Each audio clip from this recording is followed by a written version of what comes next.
రేవంత్ రెడ్డి ఇన్ని రోజులు ఆడిందే ఆట పాడిందే పాట అన్నట్టు వివరించిండు. నేను ఎట్లా చెప్తా అట్లా ఫైనల్, నేను సీఎం, నేను బాస్, నేను రాజుని, నేను ఏం చేసినా నడుస్తుంది, నేను చెప్పినట్టు ఎమ్మెల్యేలు వినాలి, నేను చెప్పినట్టు మంత్రులు వినాలి, నేను చెప్పినట్టు ఎమ్మెల్సీలు వినాలి, నేను చెప్పినట్టు కాంగ్రెస్ పార్టీ లీడర్లు వినాలి, నేను చెప్పినట్టు ఎంపీలు వినాలని చెప్పి రేవంత్ రెడ్డి ఆయన ఇష్టానుసారంగా వివరించాడు. నేను చెప్పిందే ఫైనల్, ఇక వేదం అంతే, నేను ఎట్లా చెప్తే అట్లా వినాల్సిందే, లేకపోతే కుదరదు అనేటటువంటి టైప్లో రేవంత్ రెడ్డి వ్యవహారం కనబడ్డది. కానీ ఇప్పుడు మొత్తం రేవంత్ రెడ్డికి సంబంధించినటువంటి పవర్స్ కట్టే అవకాశాలు కనబడుతున్నాయి.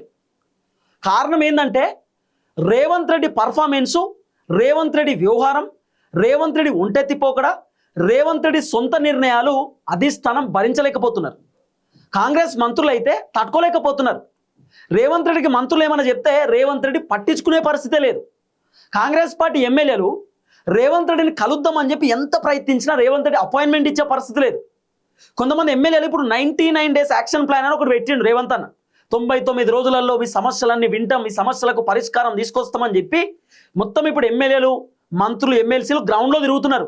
తిరిగి జనాలకు సంబంధించినటువంటి సమస్యలు దరఖాస్తు పేపర్ల రూపంలో తీసుకుంటున్నారు. పబ్లిక్ ఏమైనా ఇష్యూ ఉంటే దరఖాస్తు పేపర్ రాస్తురు, ఎమ్మెల్యేలకు ఇస్తురు, మంత్రులకు ఇస్తురు, వాళ్ళు తీసుకుంటారు. సోషల్ మీడియాలో రీల్స్, నేను మొత్తం సమస్యలు పరిష్కారం చేస్తున్నామని చెప్పి వీడియోలు పెట్టడం, ఇవన్నీ కూడా రకరకాల నడుస్తున్న అంశం కదా. అయితే ఎమ్మెల్యేల పైన కొంతమంది జనం అసంతృప్తి, అసహనంతో ఉన్నారు. జనాలు ఎమ్మెల్యేలను తిడుతురు, నువ్వు గెలిచినంటే ఇప్పటిదాకా మా దగ్గరికి రాలేదు, ఇప్పుడు ఏదో పేపర్లు తీసుకుని వచ్చినవా, దాదాపు 2.5 సంవత్సరాల పరిపాలనలో ఇప్పటిదాకా ఒక్కసారి కూడా మా ఊరికి ఎందుకు రాలే, నువ్వు గెలవకంటే ముందు మా ఊళ్ళే స్కూల్ కడతా అన్నావు, గుడి కడతా అన్నావు, మా ఊళ్ళో రోడ్ వేపిస్తా అన్నావు, మా ఊళ్ళో మోరేపిస్తా అన్నావు, బ్రిడ్జ్ కట్టిస్తా అన్నావు, ఏం చేయలే కదా, ఎందుకు చేయలే? పోనీ ఇవి పక్కన పెడితే రైతు బంధు లేదు, రుణమాఫీ లేదు, పెన్షన్ లేదు, 6 గ్యారెంటీలు లేవు, 500 రూపాయల గ్యాసు లేదు, ఏది లేదు, అంత ఫెయిల్. జనాలు ఎమ్మెల్యేలు అడిగేటటువంటి ప్రశ్నలకు ఎమ్మెల్యేలు సమాధానం చెప్పలేక పారిపోతున్నారు జనం, అంటే ఎమ్మెల్యేలు. జనాలు తరిమి కొడుతున్నారు ఎమ్మెల్యేలను.